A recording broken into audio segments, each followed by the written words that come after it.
साल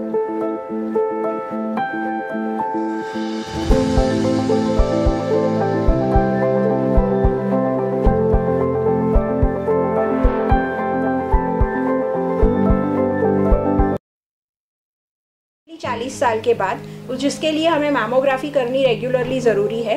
कैंसर में, breast cancer में दोनों स्तन के साइज़ और शेप में बदलाव आता है। जो एक साइड पे जहाँ पे कैंसर होता है वो या तो छोटा या अंदर खींचा जाता है। कैंसर की स्किन संतरे की छिलके की तरह हो जाना, या कैंसर में निप्पल का इन्वर्जन यानी कि निप्पल अंदर चली जाना, जो पहले बाहर होती थी और अब अंदर चली गई है, निप्पल में से खून का बहना, ये सब कैंसर के लक्षण हैं जो हमें डॉक्टर के पास लेके जाने चाहिए।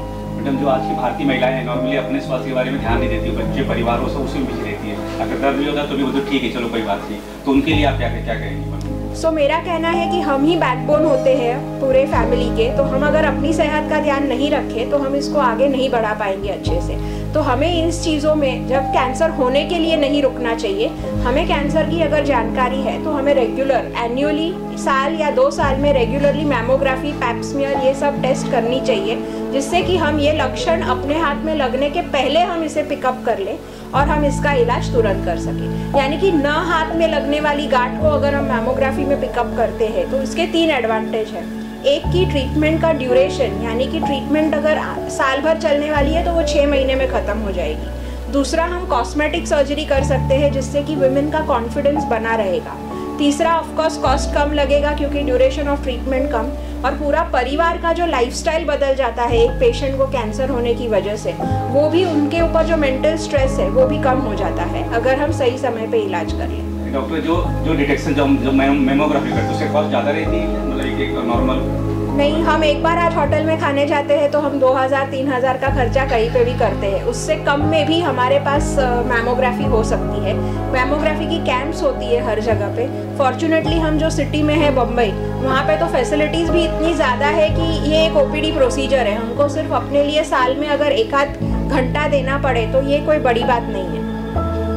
तो नहीं, जो दूर महिलाएं हैं जो गांव में रहती है, वो उनके लिए क्या ऑप्शन, वो क्या करें? मतलब अगर मान उनको लगता है ऐसा तो कहाँ इसको अप्रोच करें?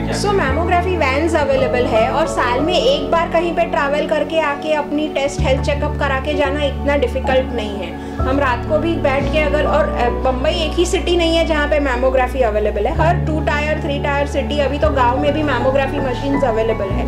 नहीं हो तो बेयर मिनिमम सोनोग्राफी, और सबसे सिंपल चीज़ है सेल्फ ब्रेस्ट एग्जामिनेशन, यानी कि महीने में एक बार हम खुद के स्तन को एग्जामिन करें और अगर हमें कोई बदलाव लगे तो हम डॉक्टर के पास चले जाएं। मतलब कैसे होता है, क्या रिस्क फैक्टर क्या है, मतलब और किनको होता है? मतलब सबसे कॉमन रिस्क फैक्टर इज औरत होना, क्योंकि मर्दों को भी ब्रेस्ट कैंसर होता है। 40 की उम्र के बाद ब्रेस्ट कैंसर का प्रमाण हर साल बढ़ता जाता है। उसके अलावा अगर हमें मासिक हमारी बहुत जल्दी शुरू होकर लेट ख़त्म हो रही है, या फिर हमें फैमिली में किसी को कैंसर है, ब्रेस्ट कैंसर, तो वो एक रिस्क फैक्टर है हमारे लिए। आजकल ऐसे भी रिस्क फैक्टर्स हैं जो हम अवॉइड कर सकते हैं जिससे हम कैंसर से बच सके, यानी कि बच्चों का स्तनपान करना, कम से कम 6 महीने तक बच्चों को दूध पिलाना एक प्रोटेक्टिव मेथड है ब्रेस्ट कैंसर का। सेकेंड इज़ कि अगर हम स्मोकिंग, अल्कोहल, ओबेसिटी, ये सब चीज़ें भी प्रूव हो चुकी है ब्रेस्ट कैंसर का कारण, तो हम अगर ये सब चीज़ों से बचें और हम नहीं करें या इसका प्रमाण हम लिमिट में रखें तो हम ज़रूर कैंसर का प्रमाण सोसाइटी में कम कर सकते हैं। जैसा आपने कहा कि स्तनपान मतलब प्रोटेक्टिव है, लेकिन लोगों में मिसकंसेप्शन ये है कि अगर बच्चों को दूध नहीं पिलाते हैं तो कैंसर हो सकता है। हाँ, तो वही बोल रही हूँ कि बच्चों को दूध पिलाना ज़रूरी है। बच्चों को कम से कम 6 महीने तक दूध पिलाना ज़रूरी है और ये मुमकिन है, ये इतना डिफ़िकल्ट नहीं है। बच्चों को दूध नहीं पिलाना एक रिस्क फैक्टर है ब्रेस्ट कैंसर के लिए। और जो मतलब ट्रीटमेंट के जो स्टेज 1, 2, 3, 4 क्या, वो थोड़ा उसके बारे में बताएं, क्या है उसके? तो हर कैंसर के 4 स्टेज है, ब्रेस्ट कैंसर के भी 4 स्टेज है। जो फर्स्ट 3 स्टेज है वो क्यूरेबल गिने जाते हैं, और स्टेज 4 है उसमें हम कैंसर को कंट्रोल कर पाते हैं, क्योर नहीं कर पाते। लेकिन आजकल हमारे पास इतनी सारी एडवांसेस हो चुकी है कि फर्स्ट 2 स्टेज में तो हम ऑलमोस्ट नियर नॉर्मल लाइफस्टाइल दे सकते हैं, यानी कि पेशेंट की आयु कम होने के चांस नहीं के बराबर है पहले 2 स्टेजेस में। थर्ड स्टेज को हम थोड़ा सा एडवांस पकड़ के चलते हैं, लेकिन उसमें भी आजकल इतनी सारी ट्रीटमेंट ऑप्शंस अवेलेबल है। लेकिन हाँ, उसमें कीमो रेडिएशन ज़रूरी हो जाता है, लेकिन अगर हम पूरी ट्रीटमेंट सही टाइम पे और सही समय पे अच्छे से पूरी ट्रीटमेंट कंप्लीट करें तो हम इससे अच्छे से बच सकते हैं। चौथे स्टेज में भी आजकल जो हार्मोन पॉजिटिव कैंसर्स है उसको हम कंट्रोल करके पेशेंट को सालों की लाइफ दे सकते हैं। एक ज़माना था जब हम बोलते थे कि आप स्टेज 4 कैंसर से गुजर रहे हो तो आपके पास 6 महीने 12 महीने हैं, वो दिन चले गए। अब स्टेज 4 ब्रेस्ट कैंसर स्पेशली जो हार्मोन पॉजिटिव है और जो लंबी आयु के बाद यानी कि 60-70 साल के बाद, तो उनको भी हम अच्छी खासी लाइफ दे सकते हैं, अच्छी क्वालिटी ऑफ लाइफ दे सकते हैं। कैंसर का हेरिडिटरी वाला एक वंश? यस, तो कैंसर, हर कैंसर हेरिडिटरी नहीं है, लेकिन कैंसर, ब्रेस्ट कैंसर के हेरिडिटरी होने की संभावना ज़्यादा है।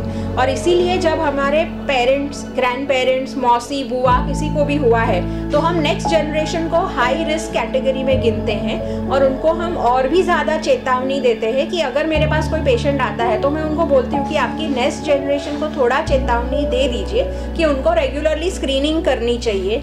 अगर BRCA1 BRCA2 testing, genetic testing भी अवेलेबल है, थोड़ी सी कॉस्टली है, हर कोई नहीं कर सकता है या सोशली वो एक्सेप्टेबल नहीं होता है, तो मैं पुश नहीं करती हूँ वो करने के लिए, लेकिन डेफिनेटली नेक्स्ट जनरेशन को खुद का 1-2 साल में एनुअली स्क्रीनिंग करना काफ़ी ज़रूरी है। मैम एक और सवाल, आपने बोला कि जो कीमो करते हैं, हमने नॉर्मली देखा है जो कैंसर के ट्रीटमेंट लेते हैं, कीमो करते हैं, उनके बाल निकल जाते हैं। Yes. क्या दवा से होता है या फिर कैसे, क्या उससे? यस, कीमोथेरेपी के साइड इफेक्ट की वजह से ही बाल निकल जाते हैं, लेकिन उसमें हम 2-3 चीज़ें बोलते हैं पेशेंट्स को। वन इज़ कि जो ऑलरेडी कॉन्फिडेंट लोग हैं, अगर उनके बाल पहले से लंबे हैं तो हम उनको बोल सकते हैं कि ट्रीटमेंट के पहले ही आप कटवा लें और आप उसी चीज़ का विग बनवा लें तो आपका विग और भी नेचुरल लगेगा।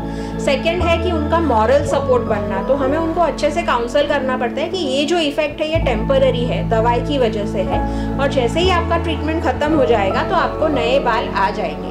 तो ये एक टेम्परेरी 6-12 महीने का फेज़ है, जिसके बाद आपको एक नया हेयर कट नई स्टाइल में मिलेगा, तो आप अपना कॉन्फिडेंस लूज मत कीजिए। मैम कभी-कभी मतलब औरतें इसलिए भी नहीं दिखाती कि उनको यह हो रहा था कि हमारा ब्रेस्ट निकाल दिया जाएगा, कर दिया जाएगा, तो उस डर से भी वो मतलब सामने नहीं आती, बोलते नहीं ठीक है रहने दो। सो करेक्टली, अगर उसमें भी मैं जैसे मैंने बोली कि अगर हमें रिस्क फैक्टर्स पता है, अगर हमें हम इसको प्रिवेंट करते हैं, स्क्रीनिंग करते हैं, फर्स्ट सेकेंड स्टेज में पिकअप करते हैं, तो हमें पूरा ब्रेस्ट निकालने की ज़रूरत नहीं है। हम ऑलमोस्ट 80%, 85% ब्रेस्ट कैंसर केसेस को हम स्तन बचा के ऑपरेशन कर सकते हैं और अच्छी क्वालिटी ऑफ लाइफ और कॉन्फिडेंस मेंटेन कर सकते हैं। जिनमें अगर हमें पूरा स्तन कभी कभी निकालना भी पड़ता है तो हमारे पास रिकंस्ट्रक्टिव सर्जरी यानी कि प्लास्टिक सर्जन द्वारा हम नया ब्रेस्ट बना के उनको रिकंस्ट्रक्ट करके भी देते हैं। तो वो ज़माने गए जहाँ पे हम बोलेंगे कि पेशेंट को क्वालिटी लाइफ नहीं जीनी चाहिए। हम पेशेंट की पूरी तरह से ध्यान रखते हैं कि उनका क्वालिटी लाइफ और कॉन्फिडेंस बना रहे। मैम आजकल हिना खान मतलब चर्चा में है इसी वजह से, तो क्या इसने भी लोगों को अवेयरनेस में मदद की इस तरह से चीज़ों को करके? मतलब कोई भी सेलिब्रिटी को जब ये होता है और वो अपने बारे में बोलती है और वो उसमें से उभर के आती है तो डेफिनेटली इम्पैक्ट होता है। जैसे कि कल ही क्रिकेट टीम के लिए जितने लोग बाहर आए थे शायद और किसी चीज़ के लिए नहीं आए, तो सिमिलरली सेलिब्रिटी का एक इम्पैक्ट डेफिनेटली होता है और वो पॉजिटिव इम्पैक्ट है, तो उसमें कोई नुकसान नहीं है अगर वो अवेयरनेस स्प्रेड कर रही है। शायद मैं आज अगर ये इंटरव्यू दे रही हूँ तो मेरा भी जो अवेयरनेस स्प्रेड हो रहा है उसके साथ में अगर वो भी दे रही है कोई इंटरव्यू तो वो भी आज हकीकत ही बता रही है, क्योंकि वो उस चीज़ से गुजर रही है, तो वो अपना फैक्ट बता रही है, वो अपनी हकीकत बता रही है और इतना कॉन्फिडेंस है कि वो इतना शेयर कर रही है, तो उसमें कोई नुकसान नहीं है। हमारा आखिरी सवाल है, एक message, being a women, being a doctor, आप लोगों से क्या कहेंगे? Being a women and being a doctor मैं यही कहूँगी कि ब्रेस्ट कैंसर सबसे कॉमन कैंसर है, लेकिन सबसे इजीली डिटेक्टेबल कैंसर है, सबसे इजीली अवॉइडेबल कैंसर है। हमें हमारा कॉन्फिडेंस बनाए रखने के लिए और हमें इसमें से उभर आने के लिए, अपने परिवार की रक्षा करने के लिए हमें खुद की सेहत का ध्यान रखना चाहिए और इसीलिए हमें रेगुलर कैंसर स्क्रीनिंग करके इस कैंसर को जल्दी से जल्दी अगर है हमारे अंदर तो पकड़ना चाहिए। हम इसको प्रिवेंट भी कर सकते हैं और इससे हम बाहर आ सकते हैं और एक अच्छी क्वालिटी लाइफ जी सकते हैं। Thank you. बहुत सुंदर।